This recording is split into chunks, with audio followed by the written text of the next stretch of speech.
Good evening, folks, and welcome to the Sunshine Sports Report on 904 Live. I'm Greg Daniels, your host, and another busy sports week. Lots to talk about. We've got football. We're going to talk the NFL and the NFL Combine. We're going to talk a little NBA. We're going to talk college basketball. That really, I think, is really starting to heat up since we're like 1 week away from March. So you know what happens in March as far as college basketball is concerned. That's right, March Madness. And we'll talk a little bit about that. We'll talk about the Tyson Fury and Deontay Wilder fight. It didn't go quite the way we all thought it was going to go. We saw a knockout coming, but it wasn't the knockout that most of us thought about. Quarterback carousel, it's starting to shake itself out a little bit, just a little bit. There's still a lot to kind of find out about, but it's starting to become clearer and clearer as each day goes on. However, it won't be as clear as possible until that CBA is signed. Once the CBA is signed or not signed, that's what's holding up a lot of moves. Like today, for instance, was the first day that the NFL could put a franchise tag on one of the team's players, such as we'll say Jacksonville. We'll say the Jacksonville Jaguars. The Jaguars probably won't do it, but they could put a franchise tag on Unique Ngakoue, or the Dallas Cowboys could put a franchise tag on Dak Prescott, and a transitional tag on Amari Cooper. And that way, they would ensure that the Cowboys would ensure that both of those players would be there for the 2020 season. However, the NFL has come a year early with a new CBA, and we reported that last week. And a lot of the things that we said that was in the CBA was indeed in the CBA. Now, let's go over it real quickly because I think there's a lot to take off off the bone here. First of all, the 17-game season could start as early as this year, no later than the 2021 season. The players would get 48% of the revenue sharing to go up to as much as 48.5%. So they could get just about half of the NFL's revenue would go to players, which would net them about $5 billion over the contract, the life of the contract of the CBA. They would also expand to 14 teams in the playoffs, which means that there would be 7 teams coming from each conference, with the winner of the conference getting the only bye. So there would be the other 6 teams within the conference would have to play a playoff game, at least. So there would be only one team getting a bye. They would expand the rosters. The rosters would go from 55 to, from 53-man roster would go from 53 to 55. There would be 55 people on the roster, with 48 of them being able to dress out each week. The practice squad would go from 12 to 14. Rookie minimum salaries would go up to $100,000, or go up $800,000. So it would be added revenue for first-year players. The league team will relax, and this is going to be the big thing for a lot of people, especially players like Antonio Callaway and Josh Gordon. The NFL is going to relax the marijuana penalties. So a player like Josh Gordon has played with 3 different teams because he can't stay off the weed. With this new CBA, Josh Gordon can probably be able to stick with one team. And there's probably a lot of other players just like Josh Gordon that, for whatever reason, can't pass the substance abuse program in the NFL. So this is going to be a good thing for a lot of the players in the NFL. Also, off-field infractions. The off-field infractions in the past have gone to the commissioner. The commissioner would arbitrate or dish out whatever the punishment would be for any infractions of the NFL off the field. In this collective bargaining agreement, they're saying to get a unbiased arbitrator to pass out any punishment or determine whether punishment is indeed necessary for any perceived infractions. Also, this part of it here is why I think that a lot of the veteran players are against it. There would be a cap of $250,000 per game, which means that now the players who've already signed the contracts won't lose any money. There are, I'm not sure how many there are. There might be like 15, 20, maybe 30 players in the league who actually make more than $250,000 a game. That would not affect them. What I think veteran players are against is that this is a 10-year contract. So whenever you put a cap on something, that's going to affect the players coming up, the future players. So if there's a $250,000 cap, that means that the players who sign the future contracts probably won't get paid more than $250,000 per game. So I think a lot of the players are against that. This is a good thing for not only current players, but past players, the health care package.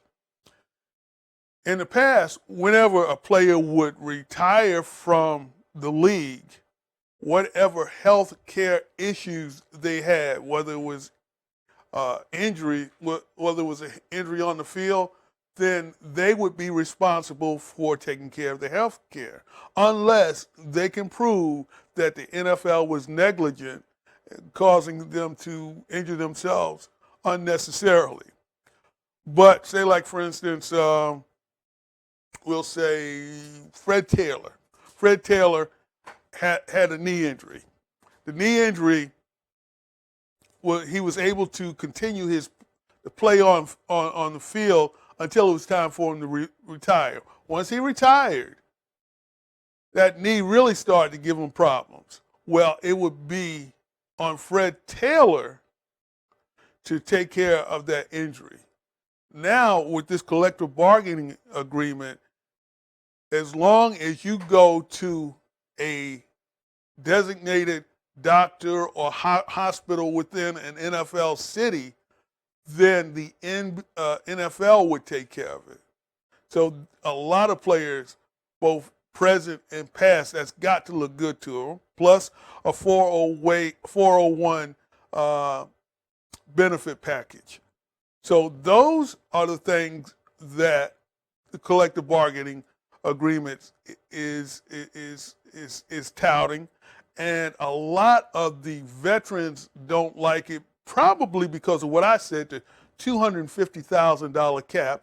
And there's some other things, like, for instance, Richard Sherman of the San Francisco 49ers says it's a ploy to add an 18th game. And I agree 100% with him.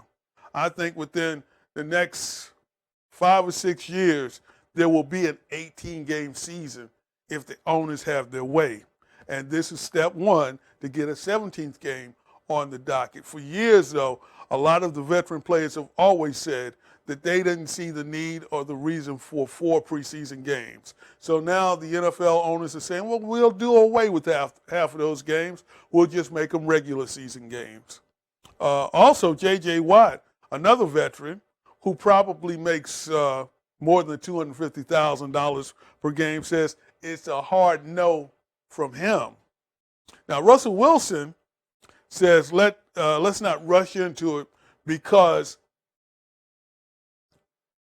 this is a 10-year deal. This is a 10-year deal, so let's not rush into it. Let's make sure we get everything that we want out of it for this next coming 10 years. And one of the things that the current players want, and probably even the future players, is some kind of deal with the franchise tag and the transitional tag. Dak Prescott in Dallas, and there's a few other players in the league are facing the franchise tag. And what the franchise tag is basically you will get whatever the average is for your position, whatever the average, whatever averages out to, that's what you'll get. But that's only for 1 year. Now, it's a guaranteed contract now. You're going to get, we'll say that it's $18 million. Dak, I think, is asking for like upwards of $30 million. And he wants a multiple year contract, not just a 1 year contract. And what a lot of the players, they want to get rid of that. They want to be able, the transitional tag and the free agency tag, they want to get rid of it. They want true free agency. Now, the transitional tag is a little different in that you could actually go out, and if there's anyone that wants to sign, we'll say Amari Cooper, since we mentioned Amari Cooper. If Amari Cooper says wants to go play for the Chargers, and the Chargers want to pay him $25 million. Well, there's a transitional tag on it. So the Cowboys do have the right to match that transition, the Chargers $25 million, plus they would have to, and they could get him back. Now, if, say, the Cowboys didn't match it, well, then the $25 million would be good enough for Amari Cooper to go to the Chargers, and the Cowboys would get back a high draft pick. So they want to do away with that. I don't know if they can do away with both of them. I'm thinking that they will probably negotiate, the Players Association will probably negotiate, and they'll probably come to the agreement that the transitional tag might be lifted. Now, the Players Executive, now what's happened so far is that the owners have already, of course, voted yes on the agreement, and the Players Executive voted no.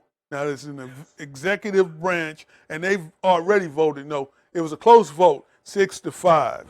Now, the NFL Players Reps, they also voted, and that too was a close vote. It was 17-14 in favor of it. So what happens next? What's going to happen next is going to be that it goes to the entire NFL players. They then will vote on it, and the majority rules. So if they vote yes, then it's a new 10-year collective bargaining agreement, no lockout, no strikes. So you'll have football guaranteed from 2020 to 2030. But like I said, I think there's going to be some negotiation. Now, we've already talked about J.J. Watt saying he didn't like it. Russell Wilson, he's not too enthralled with it, and so is Richard Sherman. But they only did it by tweet. But we've got someone on YouTube here, Marquise Pouncey, who actually he actually took time out to say what he thought about the agreement so far. Man, the shit's so fucking crazy, man. I vote no. Fuck that shit. Our NFLPA, the dudes at the top, the leaders, man, that shit all fucking bullshit. Fuck that. They ain't looking out for the best of the players. And if y'all want my vote, the Pouncey Twins vote no. And if any player, any one of our teams, if y'all hurt for rent money or anything while we go through this lockout, call us. Man, we got way more money than what they had back in the days. We ain't got to worry about that. All the vets on each team, stand the fuck up. Stand up. Show the... Okay, Russell. Okay. Marquise. That's Marquise Pouncey, one of the Pouncey twins. I think he's the Pouncey who plays for the Chargers out in Los Angeles. And I guess his vote is no. And because one is the $250,000 cap that we had mentioned. The other thing was, of course, the NFL was all for safety of players. So with the additional game, and what's lurking behind that 17th game is the 18th game, the safety of the players. So yes, they will have an opportunity if they pass it to go to the doctor, but who wants to go to the doctor when you can, what the old people say, an ounce of prevention is worth a pound of cure. And I guess this is their pound of cure. So the NFL is right now in flux as far as the collective bargaining agreement is concerned. I think they probably won't vote on it from what I'm hearing for another couple of weeks. But according to the executive president of the National Football League's Players Association, he says it will be a close vote, but he believes that it will pass. Simply because the rank and file of players will see an increase in pay, they will see an increase in benefits.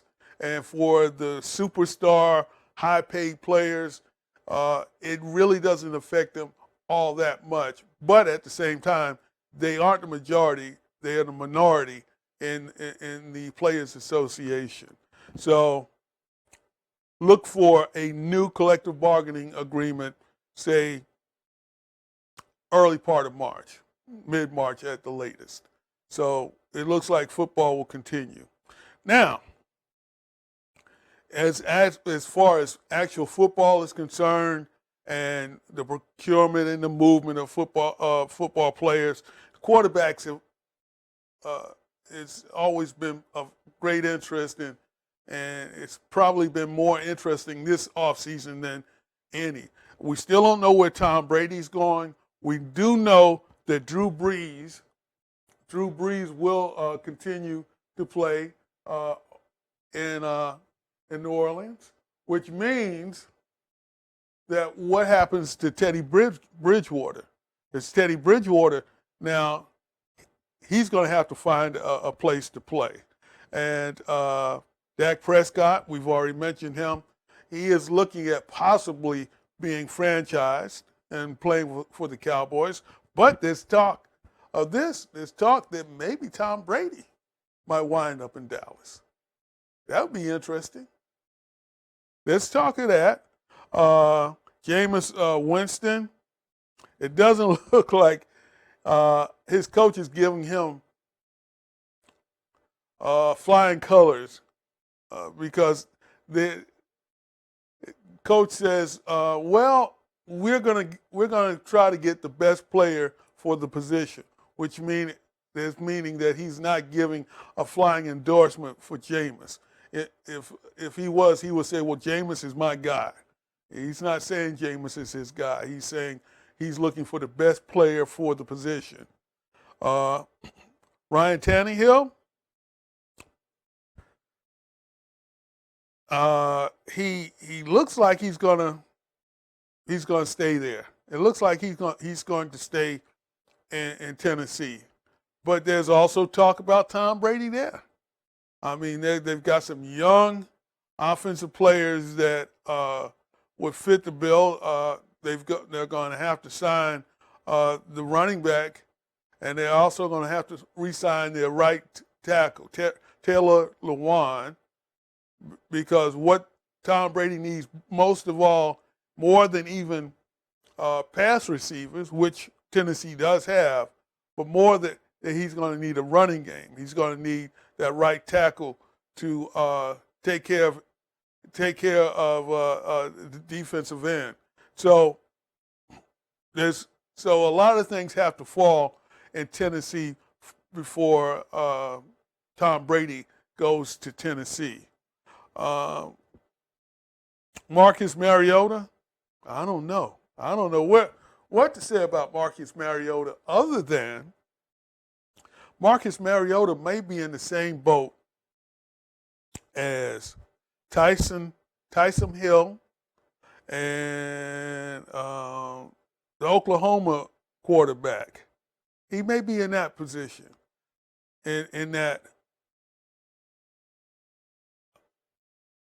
in fact, let's go to YouTube and we're gonna illustrate what Taysom Hill does best and what Mariota might do best.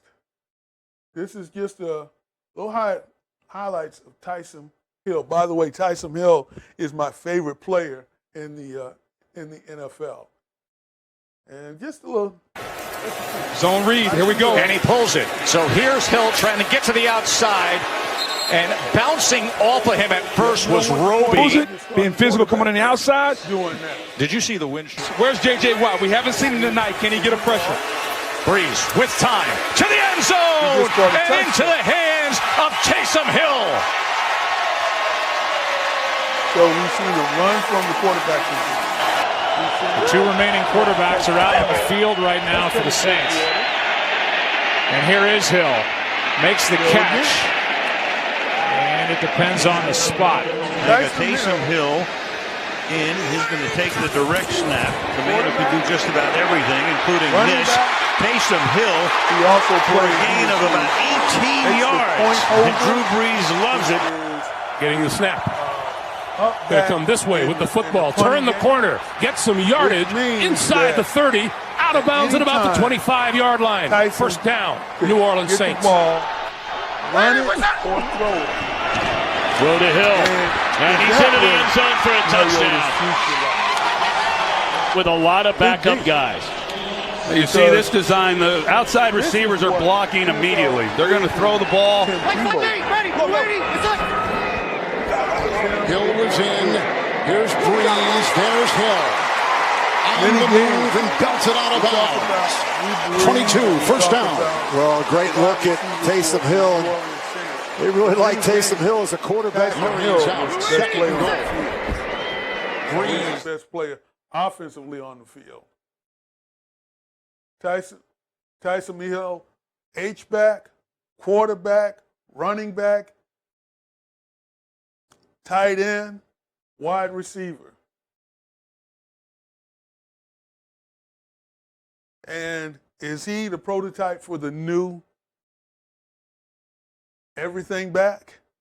Could be. Oh, he also plays on special teams. He does it all. So it's just interesting to me that a player like Taysom Hill,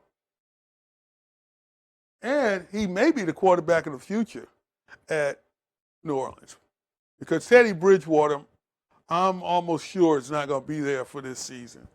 And Drew Brees probably only has 1 or 2 seasons left. So this is what Tim Tebow could have been. By the way, Tim Tebow is in spring training, and he's playing some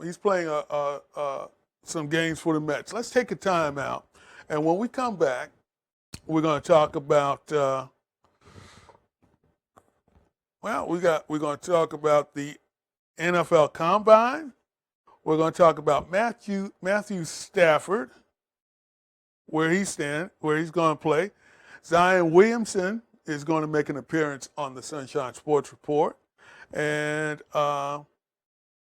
also, I still didn't get too deep into this transfer rule in college football. I think that It's done to boost certain conferences and to hurt one conference in particular. This is the Sunshine Sports Report on 904 Live.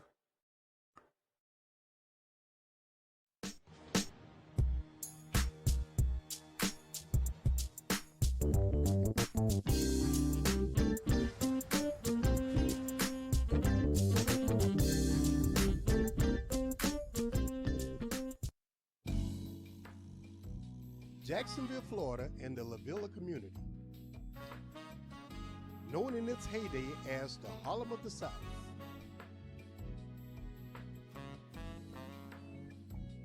The Ritz Theater, once an old movie theater, now it's a performing arts and museum that pays tribute to the past while building a new future for La Villa.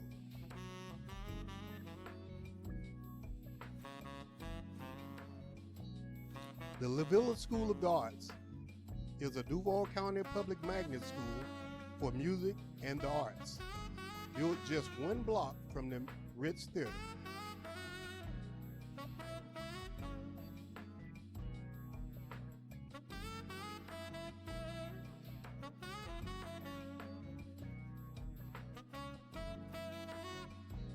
Old Brewster Hospital. First hospital for blacks in Jacksonville dates back to 1901. Before Brewster Hospital, blacks had nowhere to go for serious health care.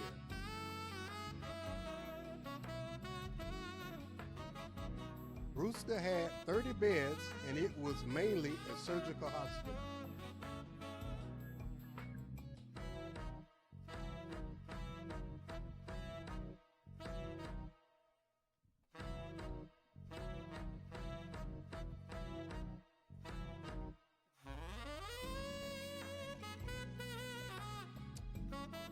Companies like Sally Corporation, which is a dog ride and an animatronic design firm that service amusement parks and the movie industry, are making La Villa their home.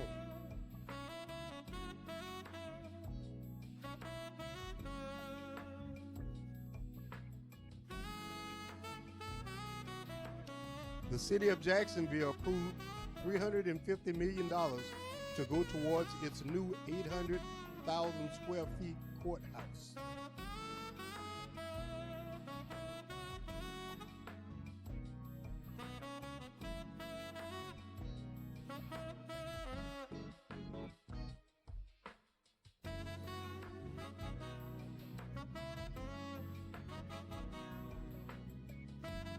La Villa keeps its history alive with the Grand Lodge and Mason facility,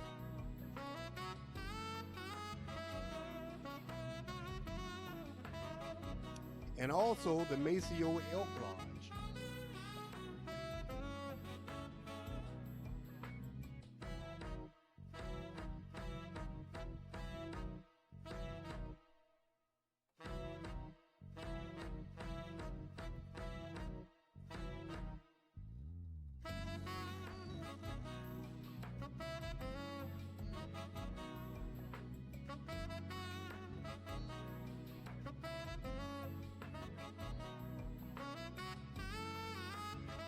La Villa also gives back with the Jacksonville Urban League.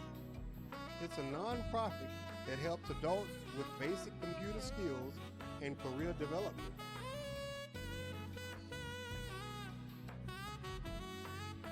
And the Clara White Mission, founded by a former slave whose compassion moved her to action. This mission has been here for over 100 years. Everything from housing, feeding the hungry, and taking care of our veterans.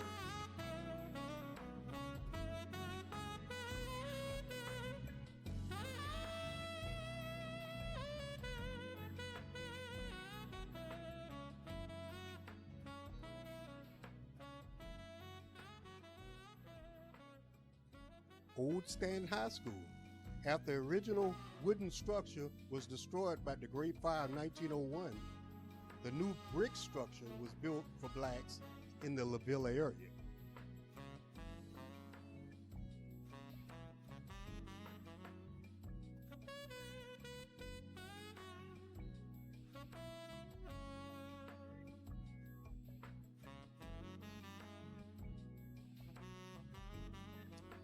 The Westonian is a studio owned by the late Walter Westone with a collection of architecture and art from around the city of Jacksonville.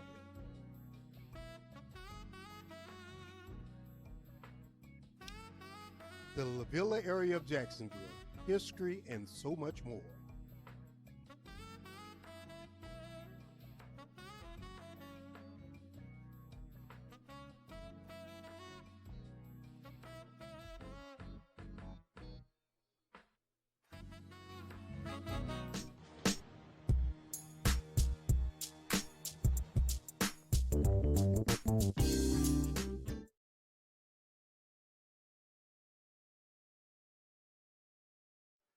And welcome back to the Sunshine Sports Report. This is Greg Daniels. And last Thursday, we were telling you about the Deontay Wilder-Tyson Fury match set for the coming weekend. It was one of the bigger fights in the heavyweight division in a while. And Deontay Wilder I think that was his 42nd fight, or maybe 43rd fight. He was 41-0-1. No, 42-0-1. It was his 44th fight. Every fight he fought ended in a knockout, with the exception of the fight he had with Tyson Fury. This was the rematch from Tyson Fury. The original match ended in a draw. So Wilder was able to keep his belt, and this is match 2. I think at the time, Wilder fought at 218 pounds in Tyson. Wilder won, and I think Fury was like at around 250, maybe 260. This time around, Tyson came in around 280, and Deontay Wilder came in a little heavier, around 230. So Tyson Fury said before the match his object was not to box with him, but to knock him out, get him out of the way fast, simply because he thought that the longer he stayed around, the better chance Deontay Wilder had of tagging him. And this is a review of the fight. Deontay saying, what happened? Early on. Well, that's the shot that Tyson Fury's been trying to land this whole fight. Is a right hand over the top. He's landed it, but he didn't land it quite like that. That's the shot he wanted. That's the result he wanted. When he punched him with that right hand, Deontay's right foot slipped out from behind him and caused him to go on the ground. Deontay looks a little shaky on his legs right now. That was a good right hand by Tyson Fury. He said he would knock him out.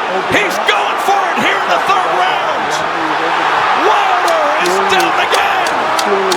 That is no knockout. He's still shaking. Kenny Bayless says no knockdown. 6'9". Deontay Wilder doesn't have time to compete that shot. That has always been the thing with Tyson Fury. His physical stature, it belies his skill and his ability. Knockdown is scored.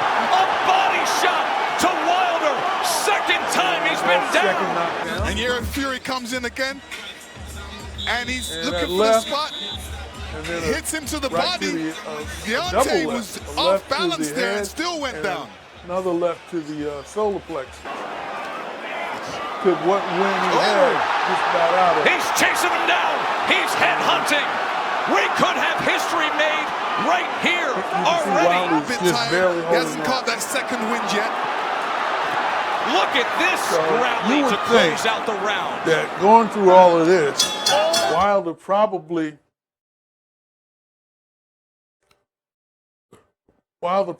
wouldn't want to have a tangle with him anymore. Well, he's already said that there's going to be a Tyson Fury, Deontay Wilder 3, because he was the champion.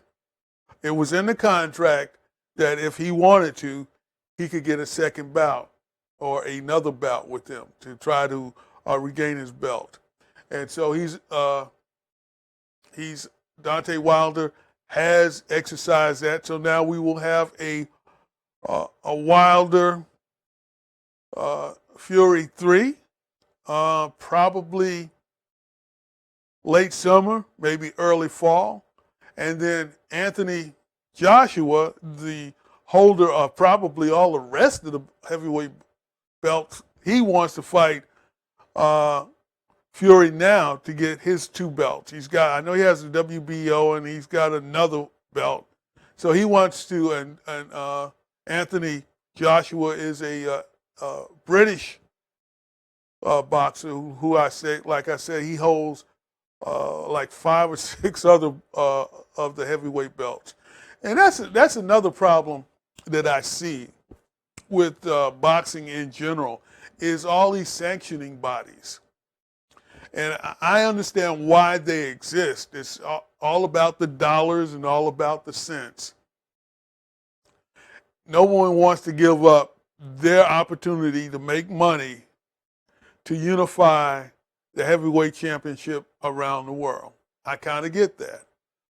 And it looks like to me that boxing may be on the way back, but to truly get boxing back to where it was in the 50s and early 60s and, 40s, 50s, and 60s, you probably need to have 1 champion per division, 2 at the most.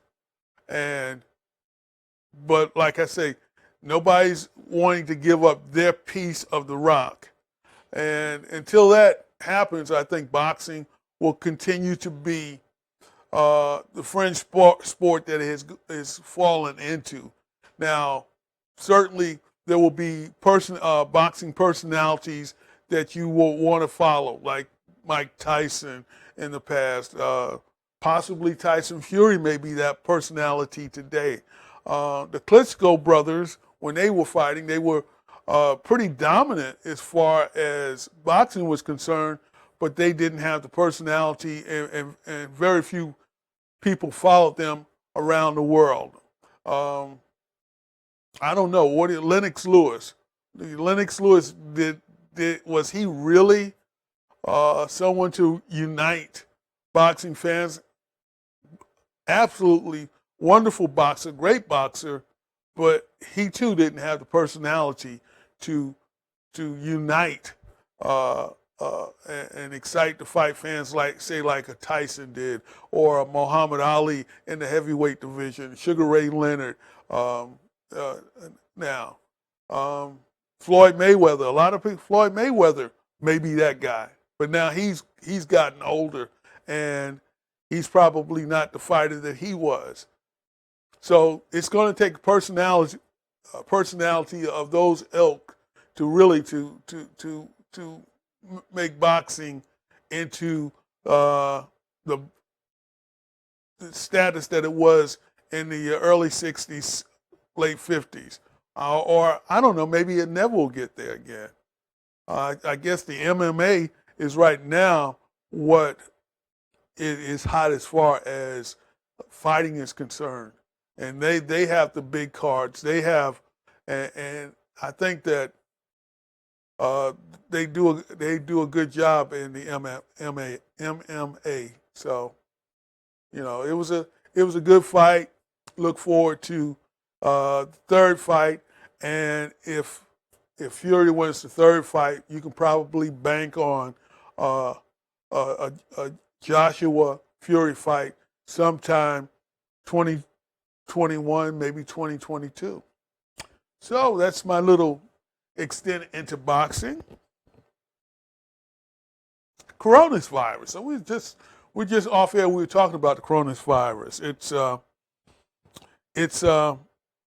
It's having an effect all over the world, really. It's creating havoc here in the United States, not so much because of any outbreaks that we know of, just mainly financially in the stock market. Earlier this week, the first couple of days of this week, whatever gains the stock market made for the entire 2020 thus far was completely wiped out in just 2 days because of the virus, because of the uncertainty of supplies coming to the United States. And so that people were so uncertain about that. But it also affected directly sporting events. You realize that 2020 is an Olympic year, and Japan has the Olympics, and they're wondering if they can even have the Olympics over in Japan this year because of the outbreak of the coronavirus. They've already canceled some, as far as football is concerned or soccer is concerned, the Chinese Super League has postponed their tournament, which is a series of matches. Also, the 2020 World Athletic Indoor Championship in ninja fighting has been postponed. Multiple Asian Cup qualifying matches have been postponed, including Philippines versus Thailand and Japan versus China. So even if they do have the Olympics, that could indeed have an effect on who qualifies for the Olympics in basketball. And in America, the Boston Red Sox have a relief pitcher who is from China, I believe. And he's here in Florida, ready for spring training. But the Red Sox have quarantined him to his hotel. So he can't even go out and practice with his teammates during spring training simply because of where he's from. Because he says he's fine. He shows no signs of having the coronavirus, but because of the outbreak, they're saying that no, you stay quarantined, and when we say it's okay, then you can come on out. And okay, having trouble with my pad here, so it's also the coronavirus is indeed affecting a lot of the sporting world directly. College basketball. I saw a college basketball game this week involving the Louisville Cardinals and the Florida State Seminoles. It had NCAA tournament implications. If nothing else, it had implications as far as how the ACC would see their teams coming up into their tournament, which is just a couple of weeks away. Florida State had traveled to Louisville earlier in the season to play Louisville, and they won by double digits, about 10, 11 points. And this was a rematch in Tallahassee. And the reason why the game really interested me was not only because it was against basically two top 10 teams. I think, if I'm not mistaken, I think Louisville was just a little bit outside of the top 10, but basically they were within the top 10. Florida State was like number 7, number 6. And the players on the court were talented. But when I sat down and I watched the game, what really drew my attention was the excitement from the Florida State fans. I had never seen that, really. Now, I've seen Florida State play Duke, and I've seen them play North Carolina. I've seen them beat both Duke and North Carolina at Tallahassee from time to time. But from start through the middle to the end, the fans at Tallahassee were super jacked and super hyped. It was like a game going in that the fans knew, well, we've already beat this team before. We're like a half a game from being the top seed in the ACC. So we have a good chance of actually winning the ACC championship, regular season ACC championship. Something that Florida State Seminoles haven't done. If they've done it, it's been a while since they've done it. I can't actually recall them actually winning the regular season. They've won a few tournaments, and they won the ACC tournaments, but I've never remembered them actually winning them. Now, this particular team, well, first of all, Florida State wound up winning it, even though at halftime they were down by double digits. They came back and won by double digits. And I have to admit to you, 2-3 years ago, I was no Leonard Hamilton fan. I thought that Leonard Hamilton underutilized the talent that he had recruited. I thought that he played his players mainly on defense. They had no offensive cohesion at all. If there was one player was the main focal point of their offense, if that player wasn't on, or if the opponent's defense was able to take that player out, Florida State had no chance of winning. And I didn't think Leonard Hamilton and his coaching staff had any grasp as to how to coach a winning program as far as offense was concerned.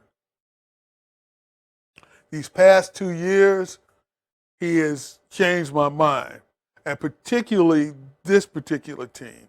They're 25-4. They beat some of the best teams in the country.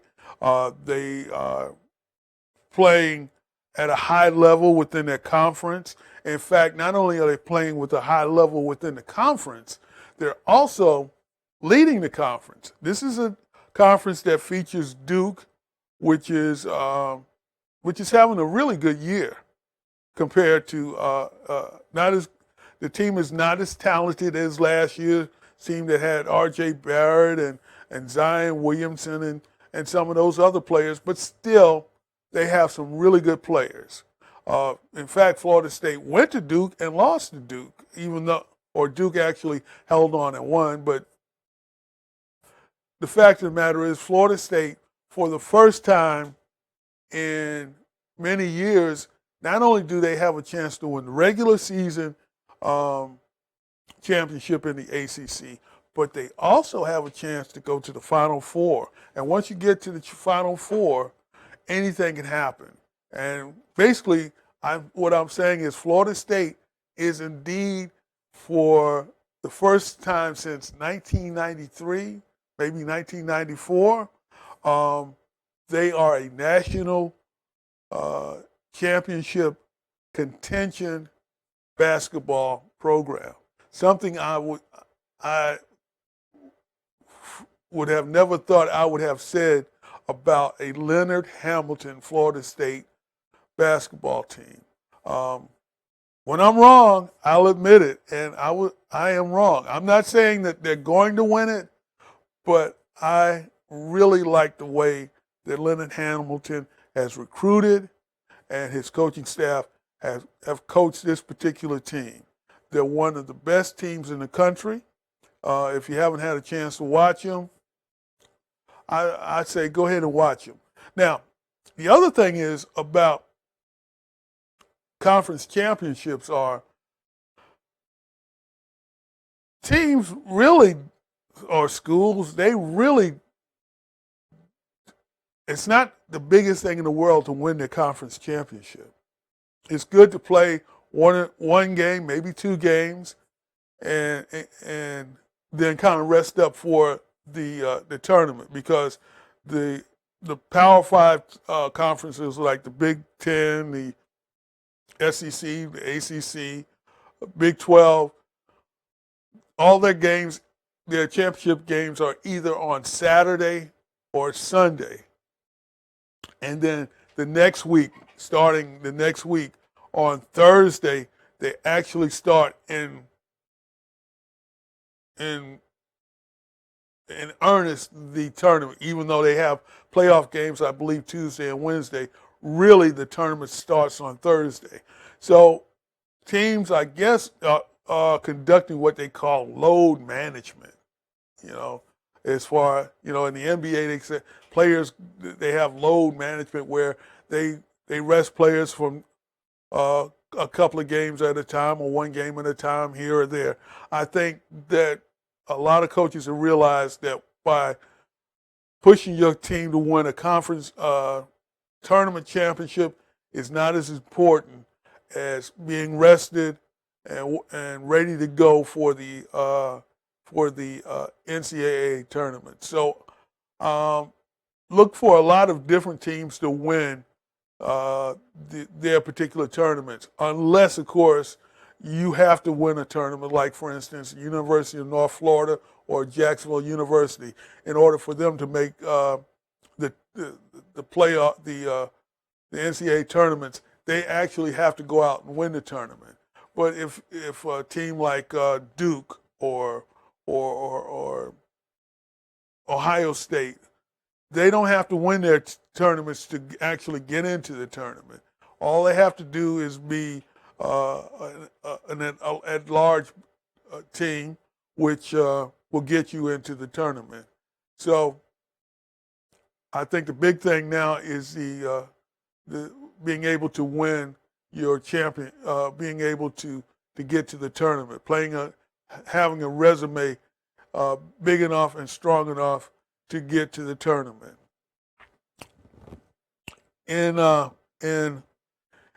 tennis this week, it was announced by Maria Sharapova that the 31-year-old has decided to retire from playing tennis. And Sharapova started as a teenager, much the same as Venus and Serena Williams. She rose to be a number one women's tennis player, and she was probably famous. The court, off the court in the gym, they're putting in those long hours, and it's paying off. I mean, her grunts on the tennis court. I don't know if you can hear those, but that's Miss Sharapova. After about 16 years, he's calling it quits. And so he was one of the greatest tennis players of our era, and she will be missed. So congratulations on a great season. That was an example where she's got to step in and take some of those floaters in the air. Finally, I wanted to start a thing called Crunch Time, the Sunshine Sports Crunch Time, and to give my thoughts on a particular subject. And this week, I think we'll close with, because we're pretty close to time to get out of here. This week, our Crunch Time take will be on a gentleman who just passed away about a month ago, last month. They had his funeral earlier this week. I'm talking about Jake Godbold. Now, I don't care what your political affiliation is, but Jake Godbold was a driving force as far as athletics were concerned in Jacksonville, Florida. He was as much a reason why there is the NFL in Jacksonville, Florida, as anyone else. In the 1970s, he read an article in a newspaper about the Baltimore Colts wanting to move from Baltimore because they were having stadium issues. And so he got a hold of the Baltimore Colts organization and told them that, well, Jacksonville would be happy to have the Baltimore Colts play here in Jacksonville, Florida. Well, Robert Irsay, the owner of the Colts at that particular time, said, well, yeah, show me what you got. Well, they had a welcome Baltimore Colt type of night. It took Jake Godbold about 2 days to get it together. And there was about 50,000 fans that filled what was then called the Gator Bowl to let the NFL and Robert Irsay know that Jacksonville thought they were an NFL city. Now, Jake, as mayor, was not able to get the Baltimore Colts. There were a couple of other teams that kind of used Jacksonville as a launching path to try to get stadiums, the Houston Oilers, the Minnesota Vikings. Well, neither of those teams came either. But Jake got the ball rolling for people to realize that Jacksonville was serious about becoming an NFL team, a city. And about 11, 12 years later, there was a groundswell, and the NFL was indeed going to expand. And because of the work that Jake Godbold did, it really helped Touchdown Jacksonville, as they were called, get the Jacksonville Jaguars. Excuse me. Now, I know that naming rights and all that is a big deal. It's a financial boom to franchises, to NFL teams, to Major League Baseball teams, to NBA teams, to cities that own their coliseums and their stadiums. But I think that as mayor, there are a lot of cities named, they name streets after mayors, they name libraries after mayors, they name schools after mayors. But I think it would be apropos if Jacksonville named a stadium after Jake Godbold. And we could keep it kind of fair and where everybody kind of wins. I know that it's called now TIAA State Field, but how about this? Why don't we call it TIAA Field at Jake Godbold Stadium? Since he had so much to do with the city getting an NFL franchise. And that's going to do it for this weekend. And that is my crunch time take on the Sunshine Sports Report. Till next week, this is Greg Daniels.